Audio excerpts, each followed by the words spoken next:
Let's go, I'm going live. All right, after.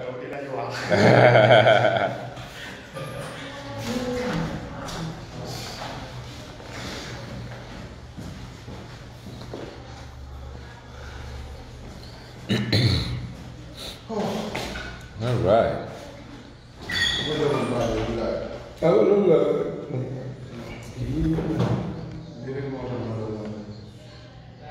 Good to go. Is that the last ad? Yes. 4 seconds.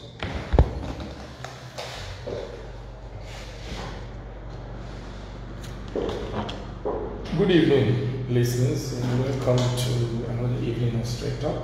Before we begin, let me apologize on behalf of the Straight Talk team for our inability to make it last week.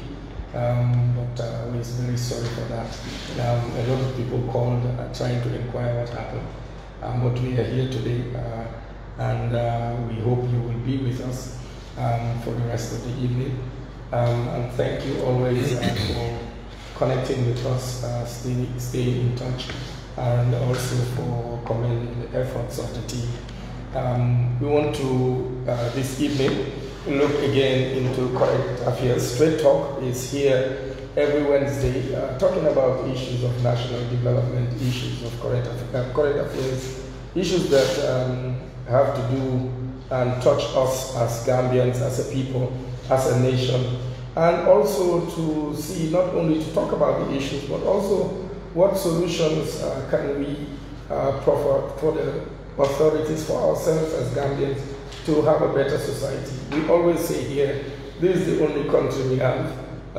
I think even if you have dual nationality and you want to, you are in Gambia, it's because I'm sure you love your country and you want to be here. So we want to do the best for our country and contribute as much as we can.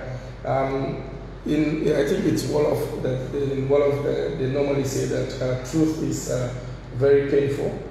Sometimes when we speak, people feel we have scores to settle. The only score we have to settle is the scores of injustice, scores of corruption and things like that, or scores of tyranny that we don't want to see in our country again. So when we speak from our hearts. We speak taking in mind the best interest of our nation. We have a number of things that we will talk about. We will talk about elections this year. We will talk about the rising prices as we see. But Mr. Njie, let's begin by talking about the prices. You are an economist. Can you just give us, I know economics can be a bit complicated, but in layman's language, what we are seeing, and I know also you have over time talked about how government, especially last year when we were hit by COVID, how government must reprioritize and all that, the budget and all that. And now we're seeing the price increases. From my point, I keep asking people, I keep telling people this is not surprising. We should have been expecting this. But can you just give us, explain to us what is actually happening so that we can see what ways we could address our problem, especially when it comes to the cost of living now in the country. Thank you so much. Good evening, listeners and viewers, for those that are watching via Facebook Live. The problem with this recent hike in cost of living and cost of commodities in Gambia is expected. There's two sides of it.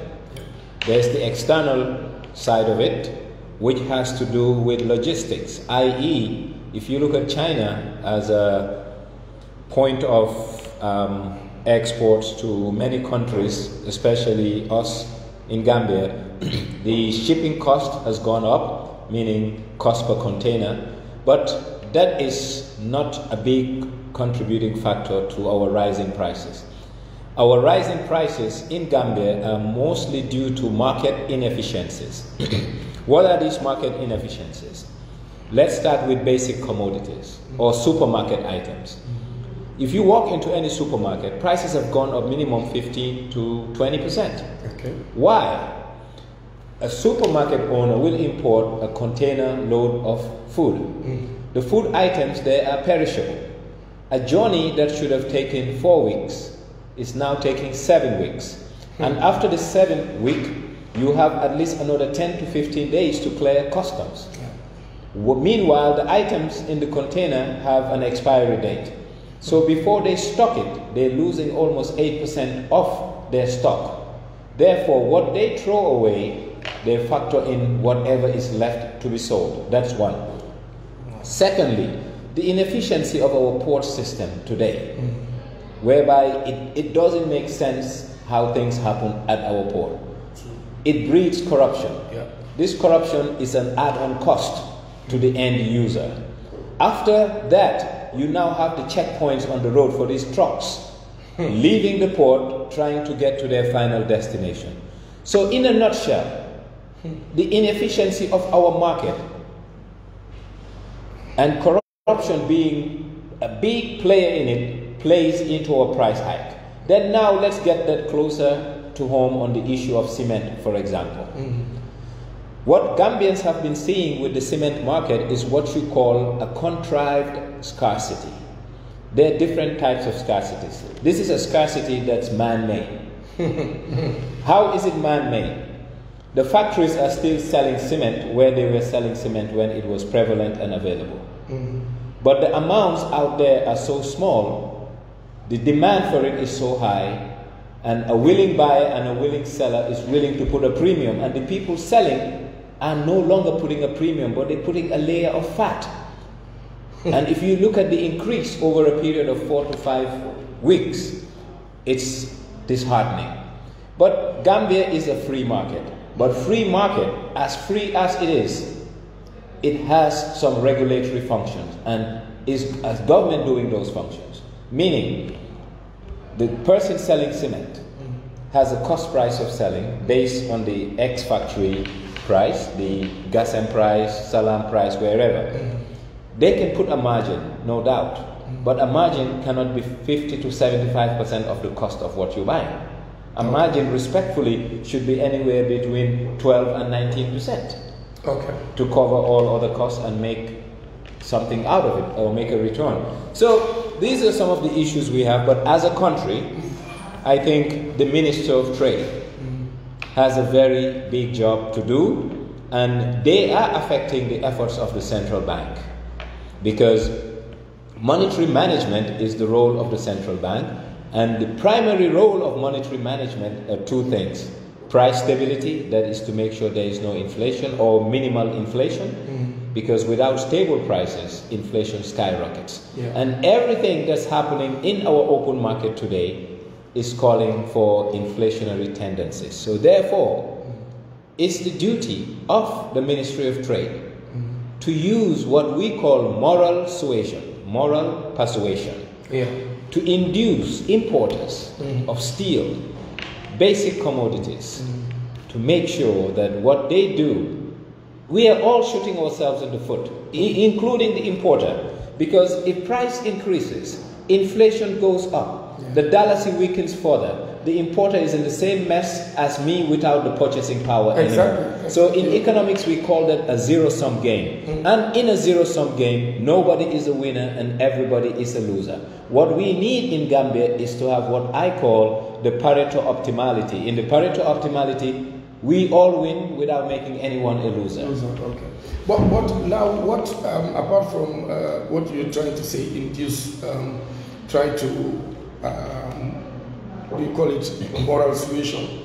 I don't know what word you use, but try to persuade the importers, the retailers to try to, at least let conscience prevail and have. But people also, business people don't want to do business at a loss. No, they're not NGOs. Well, exactly. So where do you draw the line, and what else can government do to ensure that we are able, because again, a lot of people are out of employment because of COVID, the impact of COVID.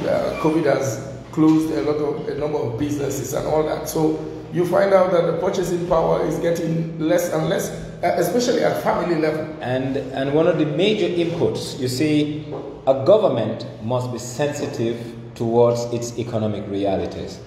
I am not the Minister of Finance, and I don't work for the Minister of Finance, and I will not hold brief for them. But today, looking at the heating of the Gambian economy as it relates to price instability, the last thing this government and this Ministry of Finance would have done is to increase the price of petroleum products.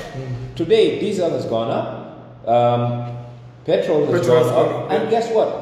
These are primary inputs into every economic activity in the world. Yeah. You take rice from the port to destination Y, petrol is an input. Yeah. Me moving point A to point B is an input. My electricity, it's an input. So petroleum cuts across all economic activities. Therefore, if your economy is boiling as it relates to price hikes, the last thing you want to do is to touch something that will be an adverse trigger. So I'm trying to understand what is going in the minds of the economists at the Ministry of the Finance in today's day and age, whereby we have price instability. We are about to get into the Ramadan period when commodities are one of the highly sought after produce and products in the Gambia, and you want to increase the price of petroleum. It's counterproductive to macroeconomic stability, for crying out loud. And I think they know better, but if the focus is not on macro stability, but trying to look good on a project basis, i.e. roads and others, you tend to lose focus of the bigger picture. And as of now, we are losing focus of the bigger picture. I think this has been the call that government should really reprioritize and see what expenditure to put on hold for now. And possibly invest in the private sector more. Well, Nyang Njie has been saying this for a year and a half, starting with the Banjul project. Yeah. That I am from Banjul. I will love to see even the Banjul roads paved in gold. I will love that one day. But you live, with your economic realities, and our economic realities are telling us that Gambians, not the government, Gambians cannot afford to build roads in Banjul or Nyomi Hakalang today. What can Gambians afford today is what we need. First is social protection. Yeah. Before a human being is dignified, he needs social protection, shelter and food, then housing and health, then economic opportunities for upward mobility. And today, our social protection is not a primary focus of the government, and many Gambians are falling below the living standard. Yeah. What is a living standard? Being able to afford at least 2 square meals, not even 3. And what are we looking at? To have adequate protein in their diet. So the government must be cognizant that all is not well in this land, not because just because we are not fighting, we are not at war, doesn't mean that the Gambian is at peace with himself, because our daily lives have become a struggle. But obviously every government should know that poverty is one of the poverty and deprivation, and taking away of people's dignity could be things that could spark conflict in countries. When Nyang Njie speaks, I want my detractors to understand that Nyang Njie is not a politician, nor is he trying to put down our political class or the establishment, our government.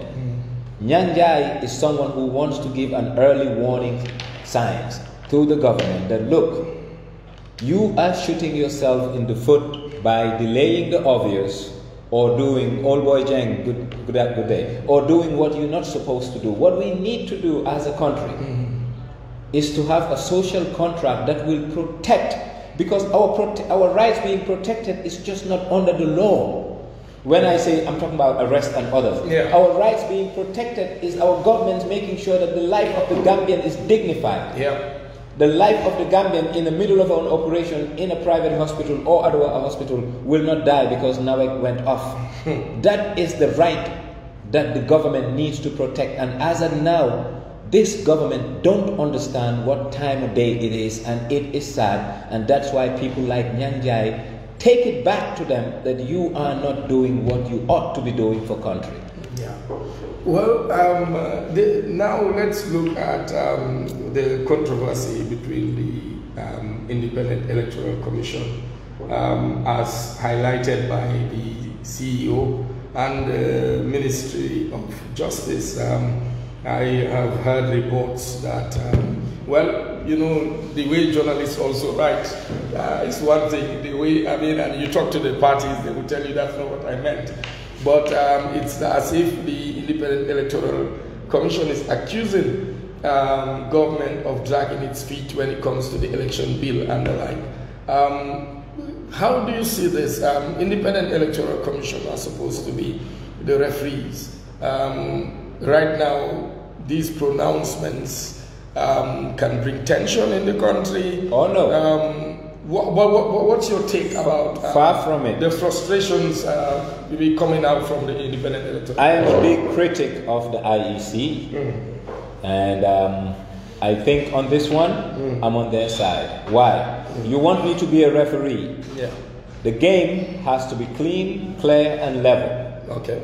The electoral bill that was sent to the Parliament in no way was going to have a free and fair elections. And that is too expensive of an error for a Department of State, especially that of Justice, to send such a document to the Parliament. Okay. That in itself is a flagrant disregard, number one, and two, negligence. It's a negligent behavior on the part of the Ministry of Finance, a Ministry of Justice, a whole ministry, that no one can vet, proofread such a document that impacts lives, livelihoods, monies, properties, assets of Gambians. Because if this country were to burn down because of a poor ministered election, whose fault that would have been? So therefore, I cannot forgive, I cannot excuse the Ministry of Justice for pushing that bill without proper verification. It means the people at that ministry are not fit for purpose. It's high time we ask Gambians to be responsible for their actions. We cannot excuse such a behavior. We cannot excuse ineptitude. If people are not inept, they should be called out and they should be taken out of sight, because they are supposed to do work for the people. But instead of doing work for the people, they're doing destruction for society. All right, but the Ministry of Justice, I mean, obviously it was an expensive mistake or an expensive error. Because I know we had an engagement with the minister, and honestly he had promised that the election bill was going to Parliament, and he told us, because we were in the process of the vetting and everything, he told us one or two things that they got, on the side of cabinet they felt you know, they should relook at and maybe rewrite and send to Parliament. And it was a surprise that a totally different bill went, but they had... Was that a surprise? No, wait, Mr. Njie, let me come. No, to you was it a surprise? I'm building a point. Yes, it was a surprise, because we were told what the areas that the government had concerns about but when... I never say the government, say the executive. Well, because the Parliament is part of government. The executive, yeah. So let that be clear. It was very clear to us the issues that the executive had, the issues that are of concern from the executive. So when a different thing went, I mean, obviously we raised concern, but obviously within a short time the ministry owned up to their error. Now I understand. Owned up or caught up? You know, no, be careful. No, but they accepted. My brother, be careful. Be careful. You know, I don't want you to be holding brief. No, I'm not. So say what they tell you. Let's stop the accusation. No, I'm not accusing. We are having a conversation. Okay. I'm telling you what we witnessed, and I'm saying the ministry came out and said there was an error and they apologized. What was the error? That the wrong bill was sent. How can a wrong bill... Allow me. We're having an interaction. Wait now. No, let me talk, please. My point here, Mr. Njie, please allow me. A whole ministry, no one can see what was wrong with that bill. So for me... Are you saying it was deliberate? Allow me. Are you saying it was deliberate? Well, let's get... I'm getting to the point. If a whole ministry can't see an error before a document goes to Parliament, it means there is what you call complicity in the act, period. Because it's not one person who vetted a document, it's not two, it's multiple. And if all of them, no one can see that this is the wrong bill, then people must have turned a blind eye to it. That is what I will take on this and proven otherwise. So let me ask a question then. What would be a motive of sending a bill that obviously was going to be rejected?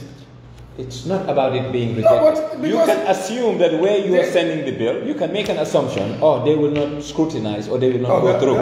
So I think that would be a very dangerous assumption. You try your chance. If it works, fine. If it doesn't, fine. But the issue here, the people have owned up to their error. They didn't own up. They were caught up. No, but they apologized. They said, well, this was a mistake. This was a 1997 bill or something like that. It's not a mistake. Or 2007 bill. A mistake is an unintentional error. This is a forced error. You cannot judge motive, Mr.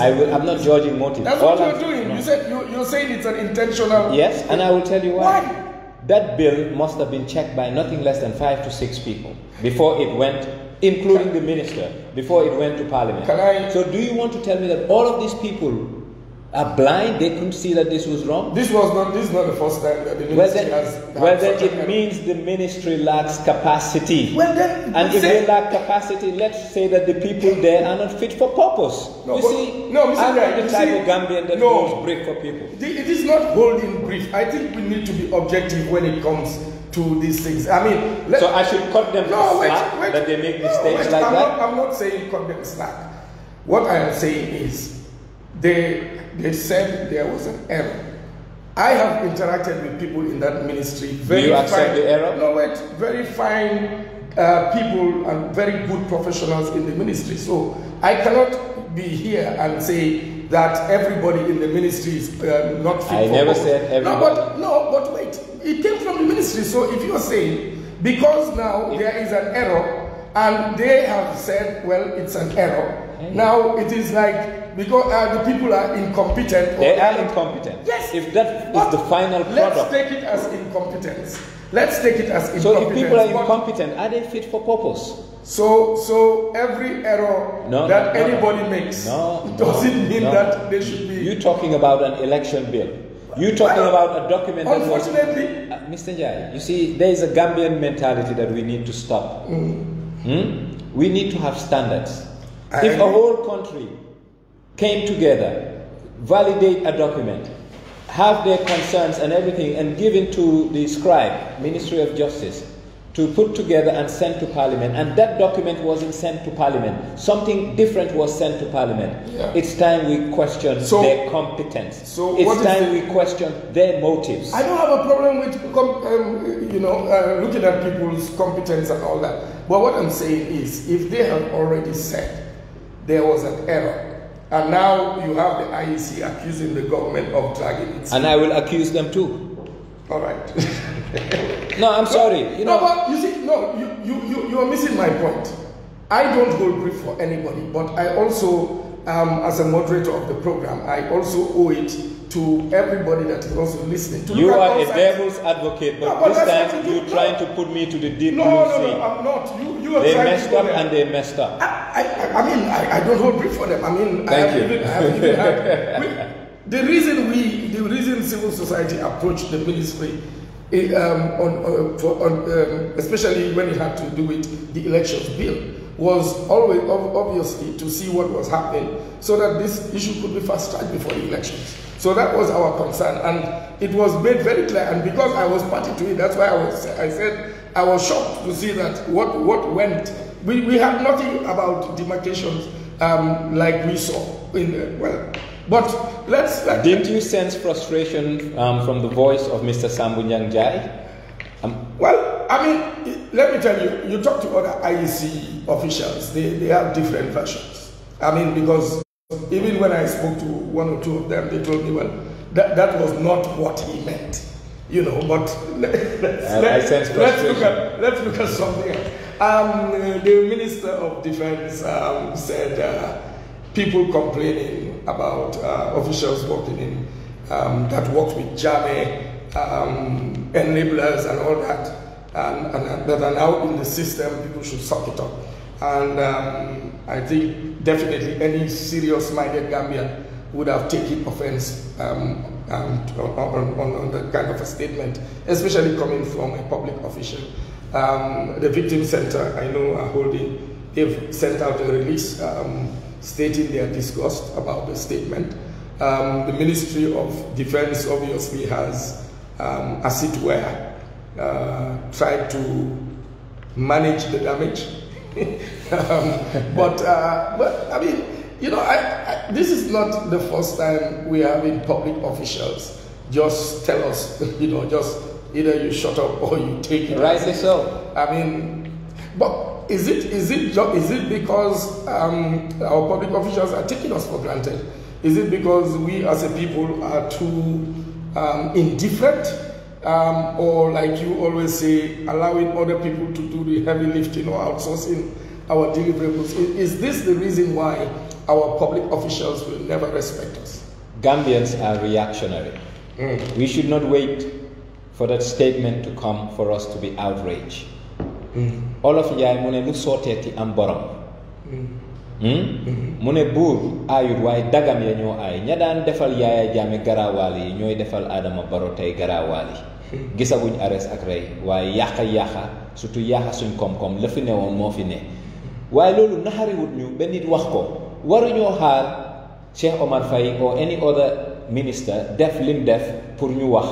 dañ war a wax Adama Barrow ne ko ñun kontaanuñ ci ay tànneef yum jël tànn ay nit ndig te ñun gis nañ ne Yaaya Jammeh ñooñu ñooñooy Yaaya Jammeh ci suñ bët ak liñ dunda ak ñooñu. waaye waruñoo toog ba nit wax ci rajo mi te télé ñu door a jóg ne dañ mer.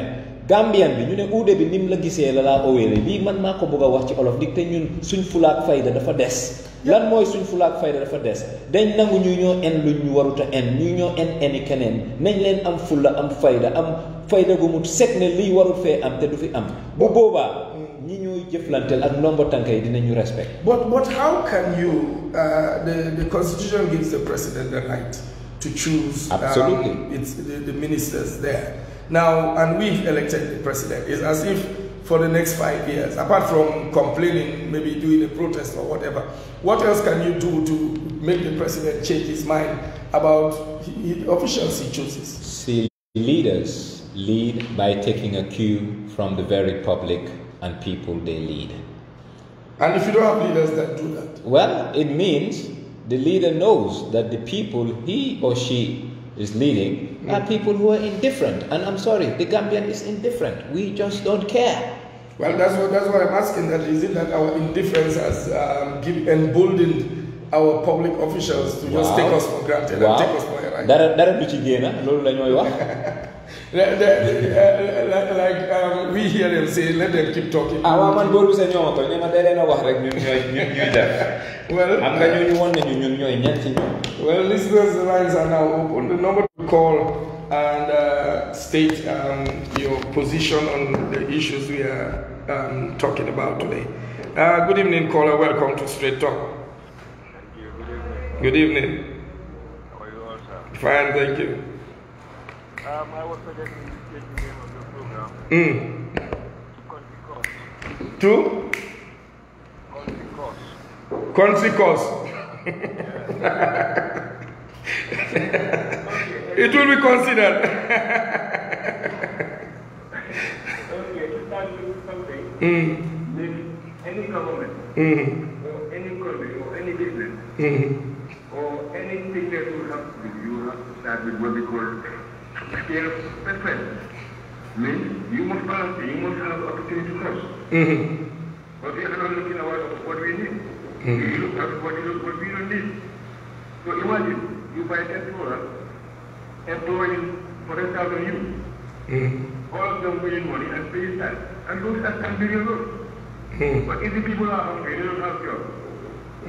What are you using that youth for? They have no benefit. True. Thank So you. this is the problem. Gambians need to watch out. People with fear of preference, you know what I mean? So they can take food for firewood. But we have all liabilities anyway. Thank you. Right. Thank you, caller.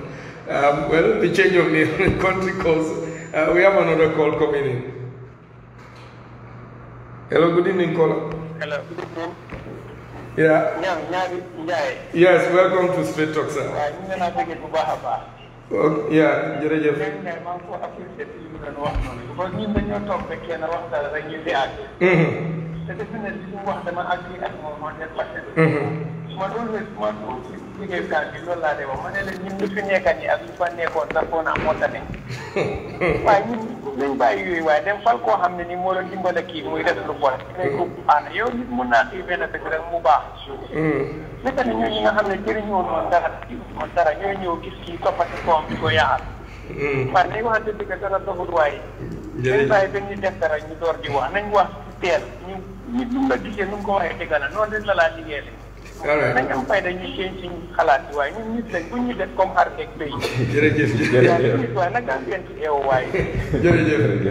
But before the next call, Mr. J, the sad thing about the country is people that speak the truth or people that want to stay on the side of truth are always seen in a particular way. If you speak truth that favors government, you will be seen as pro-government. If you speak truth that favors that does not favor government, you'll be seen as opposition.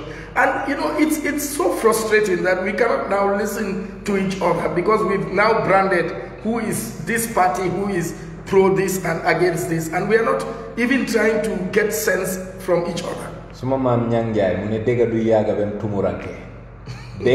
The truth will never be a destitute.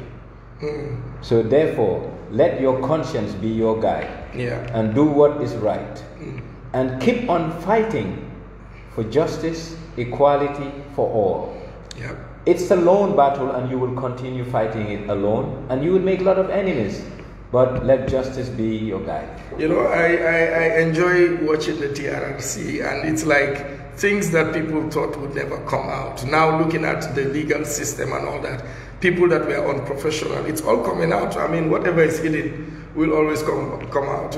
Let's take this call. Good evening, caller. Welcome to Straight Talk. Salaam alaikum. Maalaikum salam. Man dama buga waxa ñaari wax. Soose ak olof. Waxal. Ok, ñun de am problème boo xam ne. Depuis 1965. Depuis ba ñu jëli indépendance. Ben tey bu ñoo dem fenn gannaaw wax angale yu mag yi rek. Lan mooy solution? Waaw. ñu ne soo tàppoon. Daan. Fi nga tàppoon foofu naa seet. Ok. Mistake bu Jawara am. Waaw. The same mistake la Yaya Jammeh am. Day bañ war a bañ. Lan lay war a def solution. I think loolu boo gën a am loolu boo gën a important. Waaw dëgg la. ñu toppatoo xale yi seen xel. pour ñun bugg a réew mi. You know, a very good responsible person to work. Mandela la wax. Mandela ku ko tëj mooy South Africa. Mais bu génnee. ñu ubbi président bi. Bill Clinton dafa dem seeti foofu mu jooy. mu xalaatul ne dina mën a tëj nit ki foofu. mu ne soo waayee Mandela. nga wa Africa. nga wa Mandela. nga wa South Africa. nga wa Mandela. nga wa aduna. nga wa Mandela. loolu rek benn ci moom. Thank you. Well, I think the caller has said it all. Yeah, but again, you know, I feel that sometimes before you begin to solve a problem, you must accept where you are. And maybe that's one of the problems that sometimes the government doesn't want to believe or accept that things are difficult. It's like people, you are in government, you are far removed from the realities on the ground. You know, today, and people are crying, you're saying... Today I was stuck in traffic, and all the government pajeros that passed, that you and I pay, the fuel bill, the maintenance bill, the driver, and the capital expenditure buying the vehicle, they are tinted, and it's darker than midnight. Even the front glass, half of it is tinted. And I am saying to myself, these are all non-essentials. And the IGP of police is telling us, the taxpayer, you cannot tint your car. But the people that are serving us can can leave any lifestyle on, and that's why the supposed to be transparent, and that's supposed to be transparent are so much in the dark, and that's why I say that our government is disconnected to the Gambian reality. So these are the things we need to change. Wow. Well, good evening, caller. Welcome to Straight Talk. Turn down the volume of your radio, please. Sorry for that. No problem. The program is very educative, especially in Njie. Thank you very much for what you are doing. Very good. Maximum the blame that we are putting on the current government. I think since the beginning, it is our intellectual, we call them so-called intellectual, who tell us since at the beginning. Because I could not understand, you have a veteran politician like Halif Salah standing against Adam Barrow, they elect Adam Barrow and Halif Salah. So the problem is in Jelsenbila. Then you kill 400 type of attack, then they can do whatever they want to do. So the problem is not like me. So they are the cause of all this. Why? Bring in there one point that this election it's going to be very interesting. Let them call themselves big parties or whatever. It could be funny that you see somebody who people don't even believe that he can be president and become president. Thank you very much. Very good. All right. Well, I think he said something about the intellectuals, but the people that were there voting, I mean, they had a clear choice as to who they wanted to be the front runner. You know, I think as a country we're stuck up. We're stuck up between modernity and traditions. A lot of Gambians, especially some in the political field, feel so entitled. Entitled. And this is part of the Gambian malice. That's number one. Number two, collectively as a nation, we still play a politics of personality, not politics of ideology. And politics of personality is who we relate to, who we identified with, and who we have shared ethnic or other social values. And that's not what Gambia needs. But the reason why all of this is happening, from independence to date, we are yet to create a Gambian. The Gambian is not, we don't have, a country with a nationality. We have a country with ethnicities. I am a Wolof. This is what we need to change if we want Gambia to rise up and be a nation. Up to now, we are not a nation. All right, let's take this call. Good evening, caller. Welcome to Straight Talk. Hello? Yes. Hello? Yes. How are you? Fine, thank you. I want to contribute to Go your ahead. program. Go ahead. My own opinion. You see, we choose leaders due to tribal lines who, if we have shared relationship, or we are neighbors. This way we choose our leaders. And if that trajectory is shifting, we will continue to be impoverished and underdeveloped. The election is looming. Sooner or later, we will choose our leaders. And then, your vote is sacrosanct. You have to be wise and choose the best leader that can serve our country and bring development. You see, if at all we don't do that, we will continue to be crying and crying and crying. Somebody told me that we Gambians lack leadership. I said no to that. We have strong and good leaders in the Gambia. The caller who called here said it very clear. Khalifa Salah. We are not, our eyes are not open. We are very good leaders. In the name of Khalifa Salah, this man is not greedy. This man put country first rather than self. So you cannot tell me that we lack leaders. No, we have very good leaders. You see? But we always choose leaders because of pride, because of relationship. And if at all we don't do that, we will continue to be crying. Jawara came, we were crying. And he's gone. And Jame came, we were crying. Adamo Barrow is Thank you. All right, sorry, I think the network is not very good, but I think we get the point. So we need to transition from politics of personality to politics of ideas. But I think our people too, we just don't care. I mean, I keep saying that maybe we have not gotten to a point that we are frustrated enough. No, it's our point of departure. You see, the Senegalese in 1960 was ready for nation building. While George Njie, Lamin Kuragay, these people were nationalists.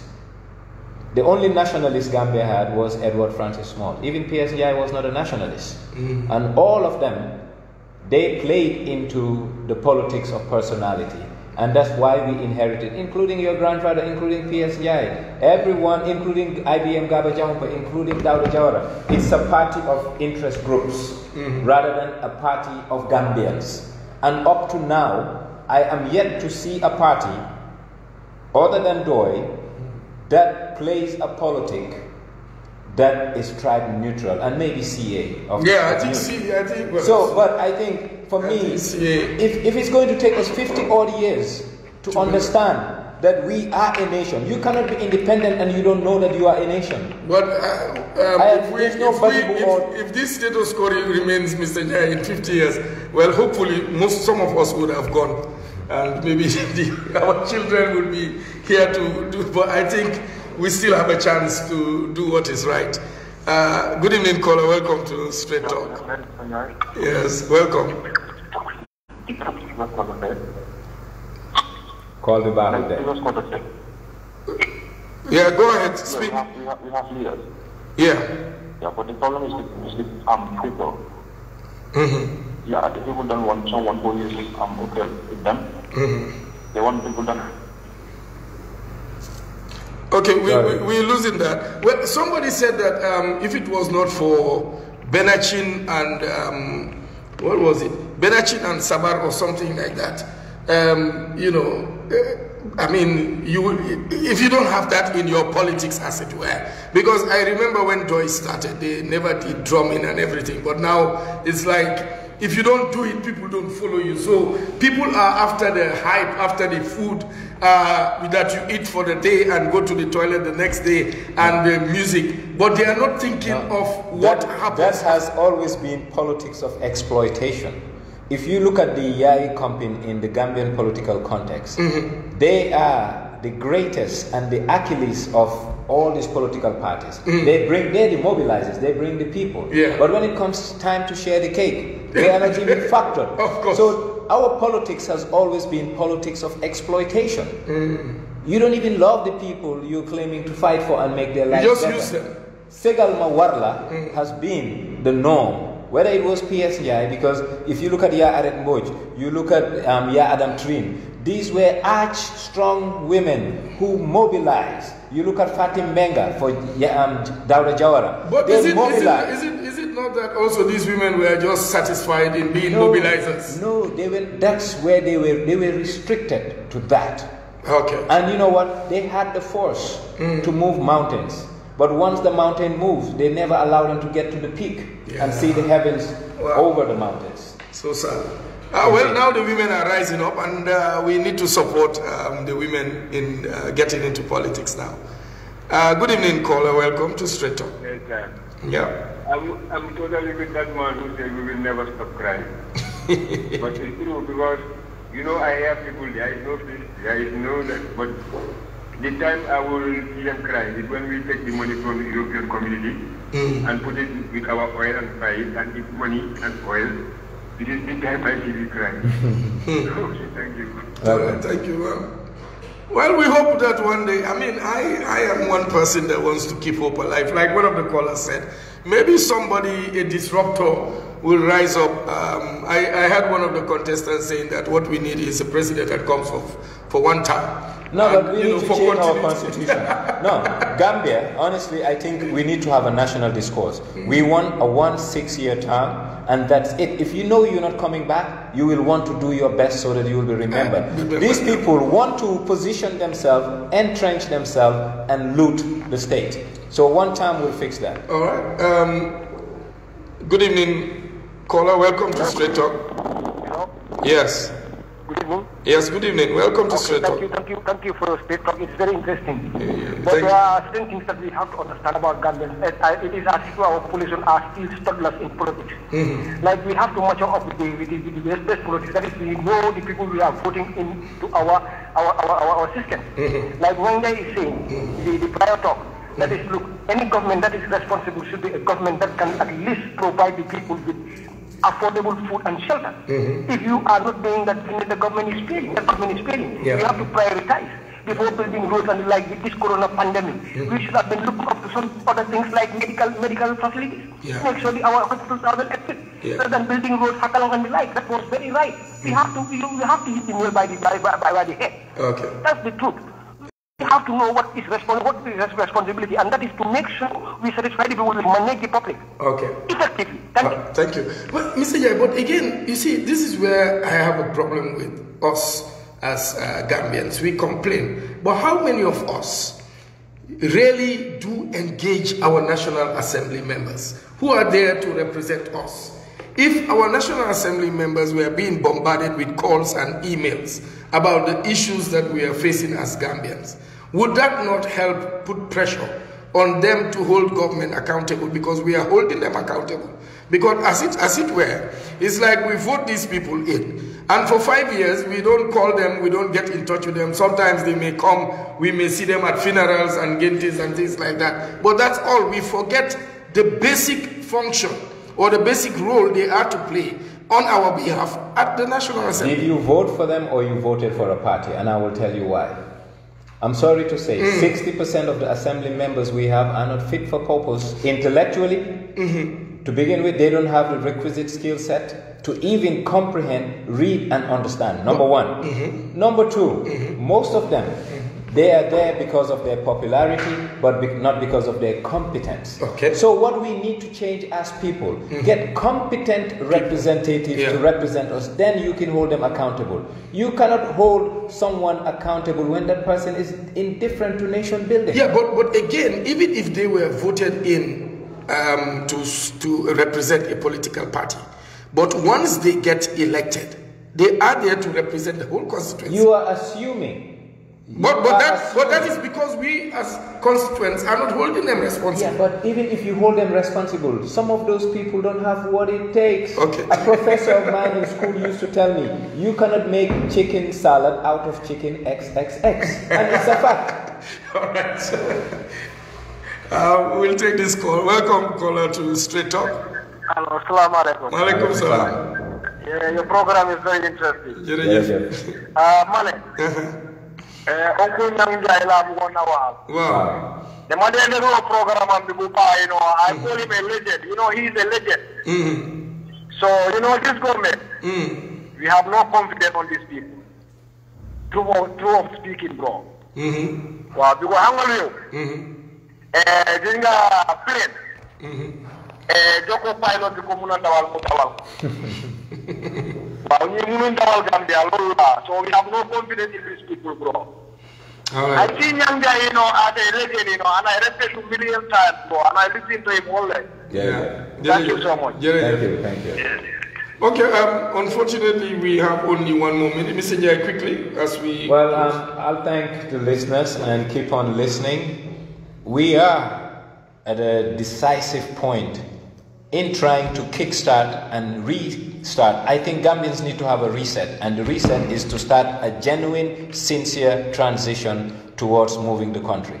My point is, if this election is over, whoever wins it must try and get a government of national unity, have consensus, and put our institutions in place, and put all these economic gangsters and looters where they belong. Thank you. Well, Gambia, this is the end of Straight Talk for this evening. Let's keep hoping for the best for our nation. This is election year. When it's time to vote in May, we encourage you all to go out, register and vote. And because we are coming into Ramadan, and the Jobens, I'm sure, would be breaking their fast during Straight Talk time. We'll take a break and we'll be back after Ramadan. Until then, have a lovely evening. God bless you. Thank you. Wow.